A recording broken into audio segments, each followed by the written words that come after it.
सीधी सी बात है, माननीय मुख्यमंत्री जी ने कई अवसरों पर यह स्पष्ट कर दिया है कि उनकी कोई चाहत नहीं है, कोई इस प्रकार की महत्वाकांक्षा नहीं है। माननीय उप मुख्यमंत्री तेजस्वी जी भी ये तस्दीक करते हैं, जो गाहे बगाहे बात उड़ती रहती है कि अब सीएम बनेंगे, फलाना बनेंगे, वो सब खारिज करते हैं।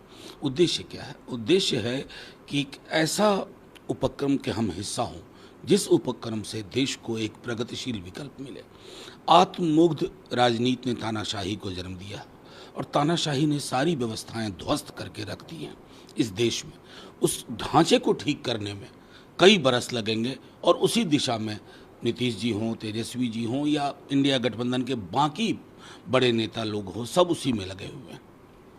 ये बस वेस्ट बंगाल की बीजेपी प्रेसिडेंट है सुकांता मजूमदार कहते हैं जो बंगाल की सरकार है तो पाकिस्तान को क्या करेंगे? अच्छा, सुकांता मजूमदार के जहन में हमको लगता है पाकिस्तान कुछ ज़्यादा ही रहता है। मैं तो उन्हीं से आग्रह करूंगा कि ये इंडिया पाकिस्तान नैरेटिव चूक गया है साहब। ये गिरिराज सिंह जी का डिपार्टमेंट, आप लोग उनका डिपार्टमेंट उनसे छीन रहे हैं। ये उन तक छोड़ दीजिए। बार बार दोहराएंगे ना, काट की हांडी बार बार नहीं चढ़ती है। अगर आप वहाँ के नेता हैं ना, वहाँ के सरोकारों की बात कीजिए और ये इस तरह की बातचीत की प्रथा जिसका कोई निदान नहीं है, उससे मुक्त अगर अपने को कर पाइए तो आपकी भी राजनीति का भला होगा।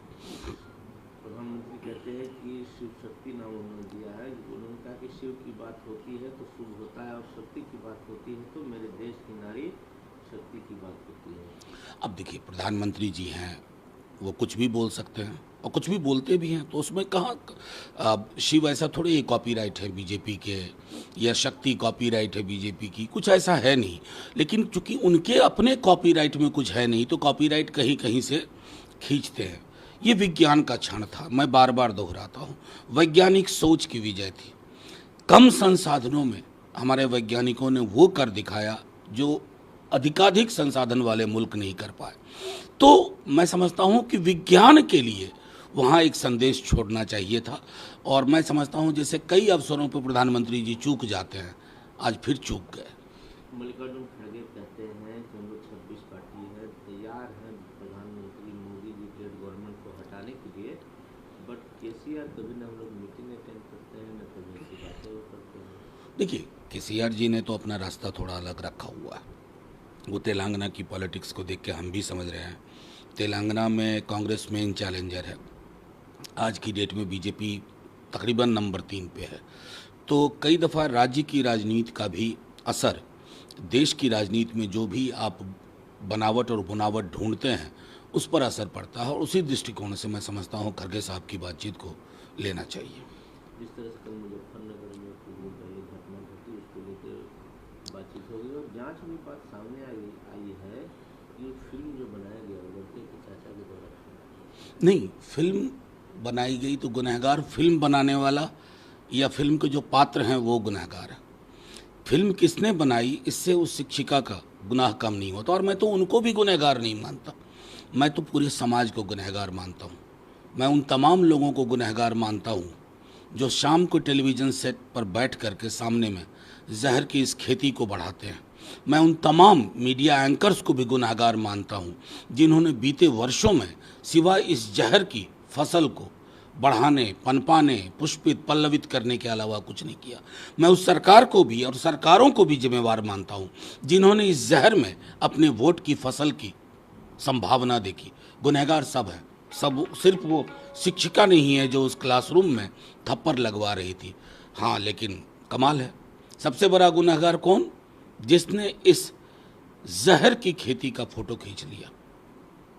महुआ मोइत्रा है टीएमसी के एमपी, उन्होंने कहा है कि मोदी जी ने तो नाम रख दिया तिरंगा एमसी शक्ति, अब अडानी रियल एस्टेट के बिजनेस में इंटर करेंगे और बिना किसी टेंडर के वहाँ वो जो प्लॉटिंग करेंगे और जो नॉनवेज नहीं खाता है, जो मुस्लिम नहीं है उसी को। देखिए, महुआ जी ने जो कहा है, कई दफ़ा वो तंज में भी बातें कहती हैं और जो अब तक हमने देखा है बीते वर्षों में कि अधिकांश चीज़ें इस व्यक्ति विशेष के पास गई हैं।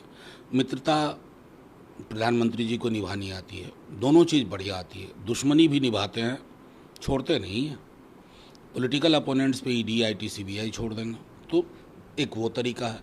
और अगर मित्र हैं कोई तो मित्र को तो फर्श से अर्श पे पहुंचाने की कला आती है प्रधानमंत्री जी को। ये तो हमने देखा है अडानी जी के संदर्भ में। आम आदमी पार्टी की तरफ से जो बातें कही गई, मनोज झा जी, संदीप पाठक ने बकायदे ये बात कही और इसको लेकर एक मीटिंग भी हुई है। देखिए, मैं बार बार दोहराता हूँ कि संदीप जी ने जो भी कहा, अब उनकी पार्टी में उनको बोलने की आज़ादी है, उनकी पार्टी के बिहाफ पे, लेकिन इंडिया गठबंधन की जब नींव पड़ी और वो नींव उस पर वो आकार लेना शुरू किया तो कुछ चीज़ें तय की गई थी, कुछ बातें तय हुई थी और उस मर्यादा का मैं समझता हूँ क्षरण होना नहीं चाहिए। ये लोगों के साथ नाइंसाफ़ी होगी जो लोग बड़ी उम्मीद से इस गठबंधन की ओर देख रहे हैं कि एक प्रगतिशील विकल्प मिले।